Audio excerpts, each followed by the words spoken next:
பொதுமக்களே வரதுக்கு அலோடு கிடையாது. நீங்க குழந்தைய தூக்கிட்டு வந்திருக்கீங்களே, பொதுமக்களே வரதுக்கு அலோடு கிடையாது. ஆனா குழந்தைய தூக்கிட்டு வந்துருக்கீங்க, 60 கிலோமீட்டர் வேகத்துல காத்தடிக்குதுல, குழந்தைய தூக்கிட்டு வந்திருக்கீங்க, ஏதாவது ஆபத்து நடந்துச்சுன்னா என்ன பண்ணுவீங்க?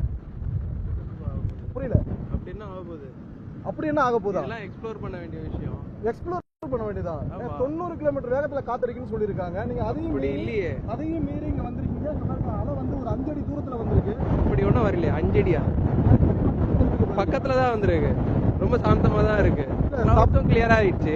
சப்போஸ் இந்த இன்னும் புயல் வந்து முழுசா கரையை கடக்கல, அது கடக்கிற நேரத்துல இன்னும் காற்றோட வேகம் அதிகரிச்சுன்னா அப்ப என்ன பண்ணுவீங்க? கை கொடுத்து தூக்கிட்டு வந்துருங்க. அந்த அளவுக்கு வரதுக்கு முன்னாடியே கிளம்பிடுவோம்.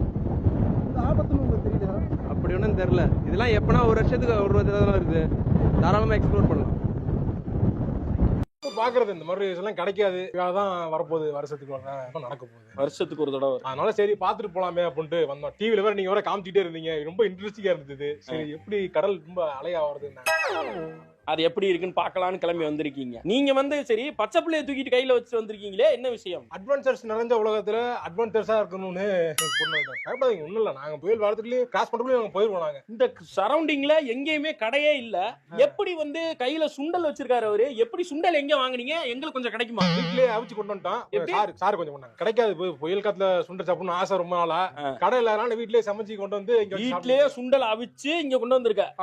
அவன் மலையில தண்ணி ஏறி எங்க செத்து போயிருமோன்னு பயந்து வீட்டுல படுத்து கிடக்காங்க. நீ சுண்டலை வச்சு பீச்சுக்கே வந்து புயலை பாக்குற அளவுக்கு முன்னேறிட்ட. அது இருக்கட்டும், இவர் என்ன மண்டையில ஏதோ போட்டிருக்காரு? என்னது? மலையில இருந்து தப்பிக்கிறது. எப்படி இவ்வளவு பெரிய செங்கல் பேல இந்த கவரை வச்சு இவன் தப்பிச்சிருவாங்க? சார் ஒரு நிமிஷம் நீங்க கட் பண்ணிக்கங்க. நான் இவன் மண்டை அதை கேட்டுறேன், அடிச்சேன், இந்த மனசு கேட்காது சார். நீ கட் பண்ணிக்க, வேலையா போனா எவ்வளவு கஷ்டப்பட்டு பச்சை பிள்ளைய கூட்டிட்டு வந்து சுண்டல் திங்கிற நீ. புயல் காத்துல சுண்டல் திங்கிற நீ செருப்பு பிஞ்சு போவோம். பாரதேஷ் நாயர் வீட்டுக்குள்ள இருக்கிறானா எதுக்கு எல்லாம் கிளம்பி வெளியே வர்றீங்க?